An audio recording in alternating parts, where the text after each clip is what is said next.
Hello अस्सलाम वालेकुम, welcome to my YouTube channel. आज कनाडा में धूप निकली है और मैं बैठ के धूप इंजॉय कर रही हूँ। और मेहमद को मैंने छोड़ा है स्कूल और उसके बाद मैंने कहा कि एक चाय का कप पीते हैं और थोड़ी सी आप लोगों से गपशप करते हैं। जब बच्चे स्कूल जाते हैं और यहाँ पे क्योंकि मेड नहीं होती हैं, तो जब हम बच्चे स्कूल भेजते हैं हम कहते हैं थैंक यू सो मच, आपने हमारे बच्चे रख लिए, क्योंकि यहाँ पे कोई आपके बच्चे नहीं रखता। और उस तरीके से क्योंकि यहाँ पे फैमिली उस तरीके से नहीं है, तो मेहमद किसी फैमिली की तरफ नहीं जा सकता, मेरी सिस्टर की तरफ नहीं जा सकता।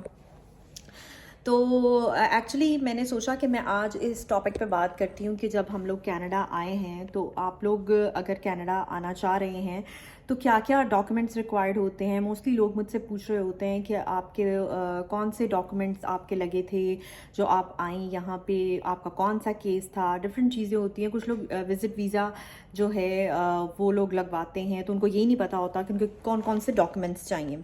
तो आप लोगों को फ़र्स्ट ऑफ़ ऑल सबसे पहले चाहिए होता है आपकी बैंक स्टेटमेंट, और उनको ये प्रूफ चाहिए होता है कि आपकी बैंक जो है वो बहुत स्ट्रॉन्ग है पाकिस्तान में, आपके पास प्रॉपर्टी है या समथिंग।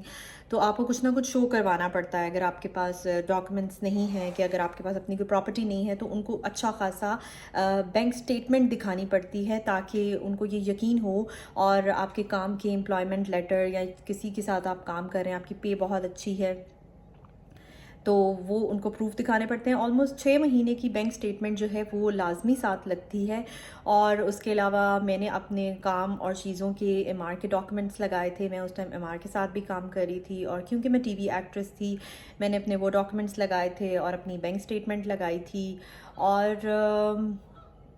और ऐसा कोई मुझे नहीं लग रहा कि कोई ऐसा और कोई डॉक्यूमेंट था जिसकी बेस के ऊपर लगा हो। मुझे लगता है कि 3 ये डॉक्यूमेंट्स थे। और उसके बाद मेरे पास एक कनाडा का sponsorship letter, it's like kind not a sponsorship letter, it's kind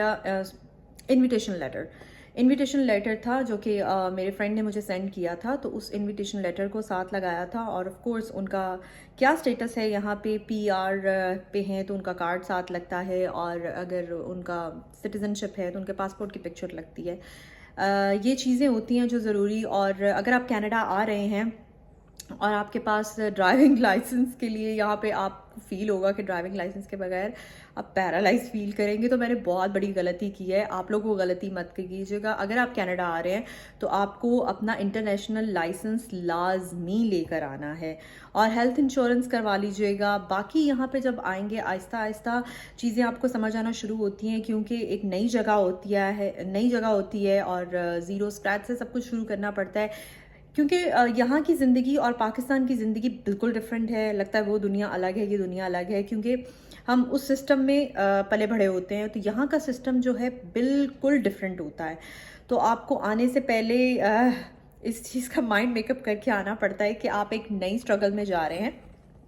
लेकिन ये है कि यहाँ पे स्ट्रगल का फल मिलता है आपको, और बड़ा अच्छा और मीठा फल मिलता है। तो आपने आने से पहले अपने इंटरनेशनल लाइसेंस लाजमी लेके आना है, और अपनी पास स्ट्रेंथ लेकर आनी है, और घर के सारे काम कर सकें, आप बाहर के भी काम कर सकें। और पेशेंस बहुत रिक्वायर्ड होती है, क्योंकि पाकिस्तान में मोस्टली मैंने जो एक चीज़ सीखी है पाकिस्तान में, ऑफ कोर्स हम सबको पता है कि पैसे दो तो काम हो जाता है, पैसे दो तो काम हो जाता है। तो यहाँ पे तरीका है, लॉज हैं, डिफरेंट चीज़ें हैं कि आपको अपनी लाइन में या अपनी फ़ाइल का वेट करना पड़ता है, अपनी चीज़ों का, डॉक्यूमेंट्स का वेट करना पड़ता है। और वो जो टाइम रिक्वायर्ड होता है उसके मुताबिक ही हमें यहाँ पर चीज़ें लेके चलनी पड़ती हैं। तो मैंने पेशेंस बहुत सीखी है यहाँ पे आके। पेशेंस पेशेंस पेशेंस, काम होगा अपने टाइम पे होगा। इसमें कुछ किसी का बस चल ही नहीं सकता यहाँ पे। पैसे दे के काम हो ही नहीं सकता, क्योंकि ये कनाडा है। और तो हुआ कुछ यूँ था कि मेरी वीडियो बीच पे बंद हो गई थी, तो मुझे दोबारा वीडियो शूट करनी पड़ रही है। तो आपको पेशेंस चाहिए होती है, और आपको एक दफ़ा सिस्टम की आदत हो जाती है तो आप बड़ा इन्जॉय करते हैं। तो बस आपने जो गलती मैंने की है वो बिल्कुल मत कीजिएगा। अपना ड्राइविंग लाइसेंस लाजमी साथ लेके आइएगा, और अगर आपके पास डोमेस्टिक लाइसेंस भी है तो वो आप साथ लेके आइएगा।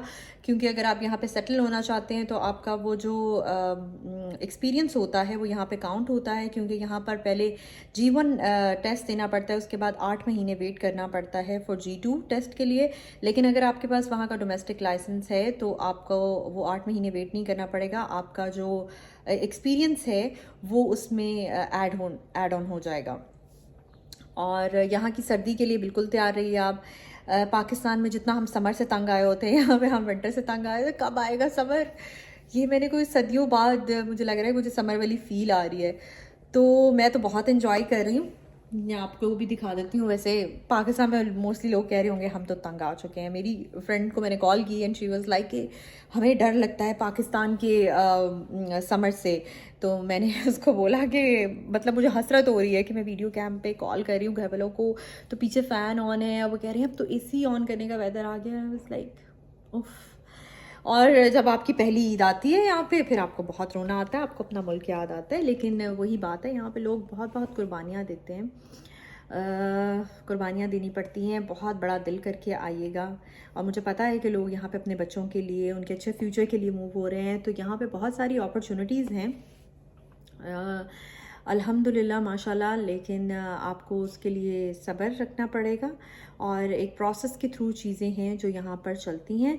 नेक्स्ट वीडियो में हम यहाँ पर बात करेंगे कि यहाँ पर क्या क्या अपॉर्चुनिटीज़ हैं बच्चों के हवाले से, मेडिकल के हवाले से, और जो लोग नए आते हैं उनको गवर्नमेंट कैसे हेल्प करती है। Thank you so much for your time. Take care till next video. अल्लाह हाफ़िज़।